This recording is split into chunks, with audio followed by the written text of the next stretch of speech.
And today I'm doing something completely different, all right? I'm going to tell some stories, right? In fact, I've got one story in mind today that will blow your mind, all right?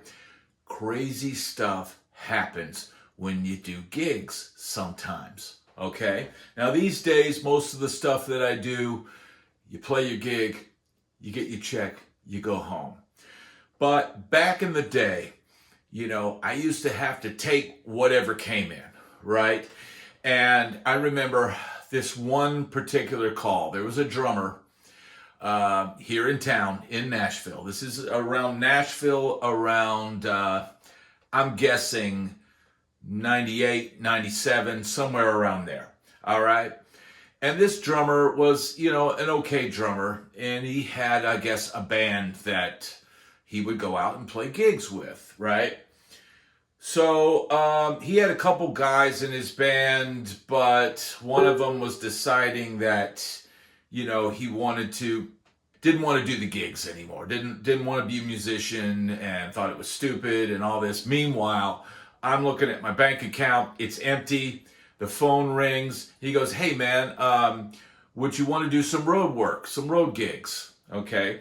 Now this is not anything fancy. This is not a tour bus.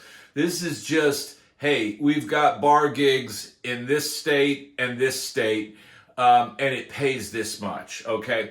Now, back then, I think my rent was around $350 a month. So, bear that in mind. But, money, you need it. And in order to work, all I've ever really done is play guitar. Yeah, I've had a few day gigs, way back. But at that time, all I was doing was playing guitar. So whatever came in, if I thought I could do it and tolerate it, I'd go play it. So he calls me up and says, "Hey, I got 2 gigs. You want to do them?"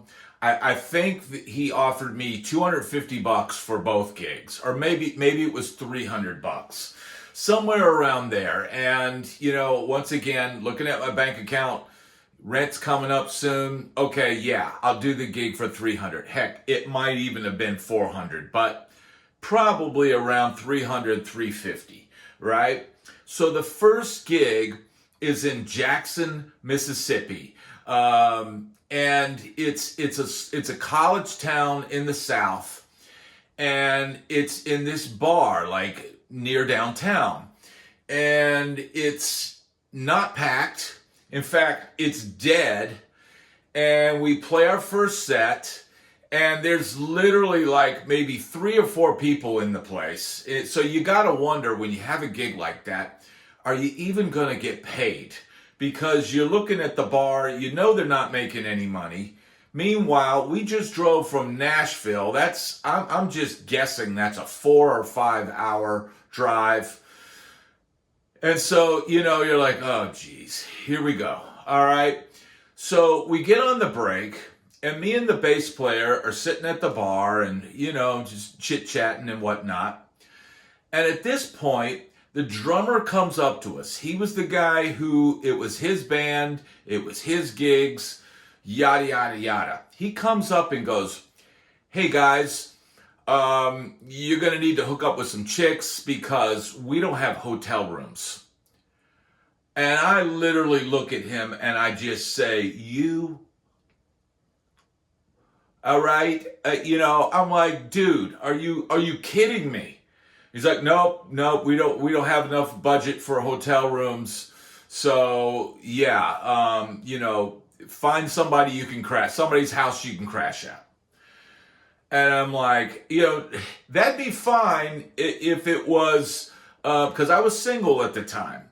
But, that'd be fine if there were even any people in the bar. There was nobody there. So then you're like, how in the hell, it'd be one thing if you're telling me that and place is packed and people are really digging on us and talking to us. And then you could go, "Hey man, you got a floor I can crash on or a couch."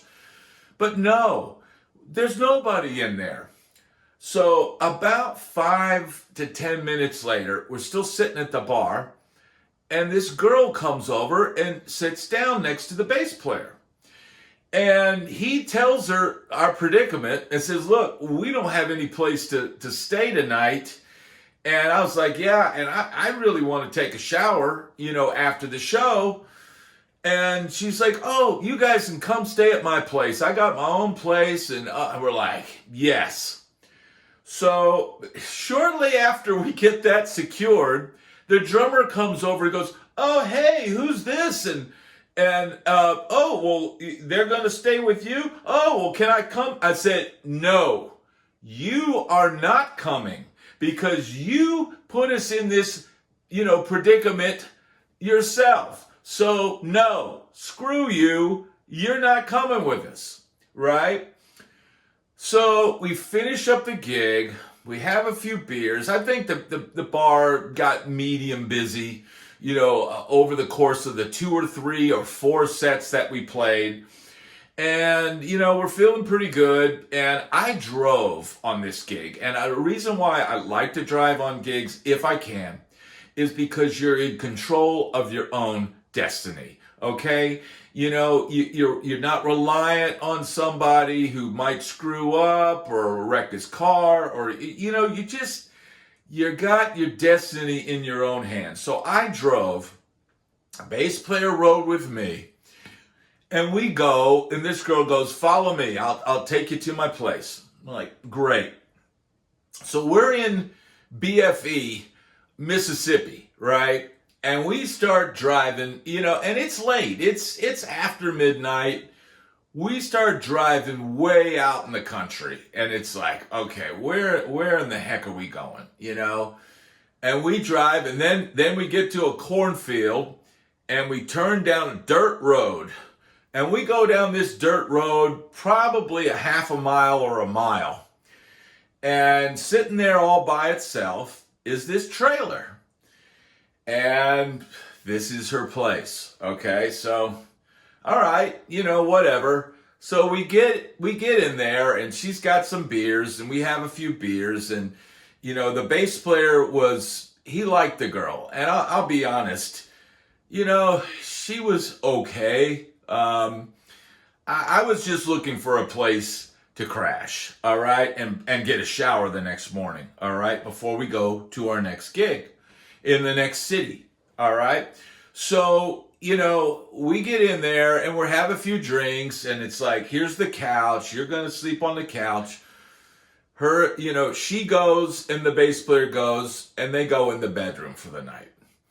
So I'm trying to sleep on this couch, and it's one of those itchy, couches with the, just an itch fest, right? And to top it all off, there's little like Chihuahua type dogs, and they're kind of, constantly coming up to me, and, there's flies buzzing around, and it's just, this is not an optimal situation, but I'm thinking, you know what, just get as much sleep as you can.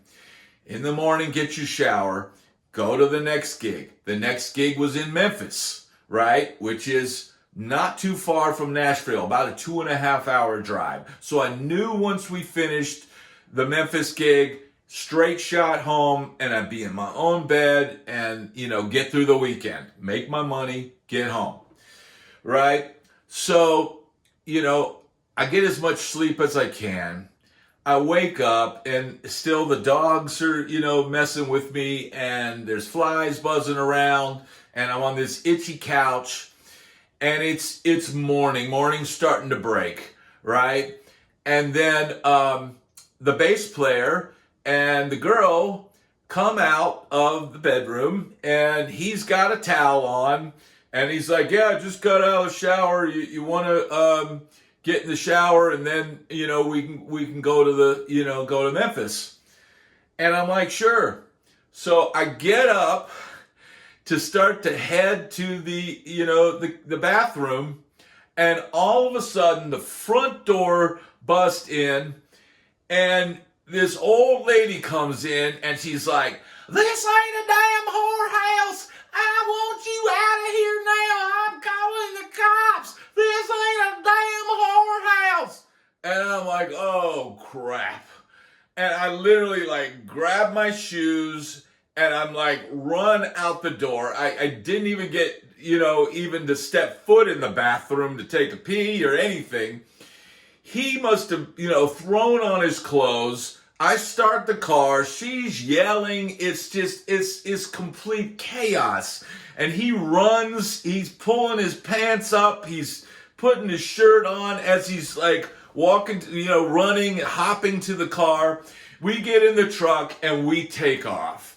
And I'm like, man, what in the hell just happened? Right? And we're talking, and I'm like, dude, all I wanted was a shower. He's like, I know. I'm like, all right. So we drive to Memphis. All right. And I believe we got there with maybe an hour to spare before sound check. And we get to the club. And the club's, not on Beale Street, but I think it was like on the same street as the Roosevelt Hotel. It's a famous hotel there. So I park the car and I bring in my gear to the club and just kind of set it in place. And then I go, guys, I'm going to go get a shower. And I just literally just started walking down the street. And I see, boom, Roosevelt Hotel, right? So I'm like, okay, there's got to be a shower in here. So I walk in and I see a sign to the gym and the locker room. So I walk in and there's a guy at the gym desk and he says, can I help you? I said, yeah, I'm staying at the hotel and I just want to check out the facilities. He says, oh yeah, go ahead, go check it out. So I go in and I literally walk in and it's a locker room, but there's a sauna or something. And there's a guy in the sauna and he's placed his towel outside of the sauna.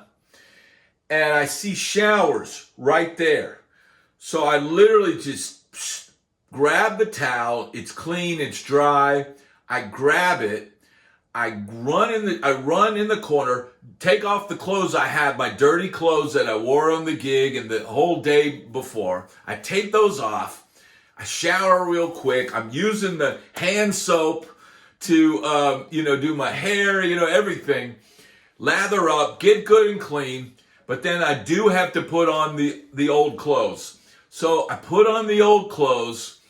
I go to the truck. I get in the truck. And I put on my clean clothes and I walk into the club and I go, I got my shower. And we played the show that night and it was a fun one. We were all a little worse for the wear from the night before. But we played the show, people were into it, and we finished around midnight, got in the car, and drove back to Nashville. So that is the story of the trailer park Whorehouse. All right. Just another day and night on the road. Anything can happen. I hope you'd enjoyed this story. And if you have, click the like and subscribe button and say, hey, Bad Brad, what other stories do you have? And if you have some stories of your own, I'd love to hear them in the comments. So hit me up in the comments and I'll see you on the next video.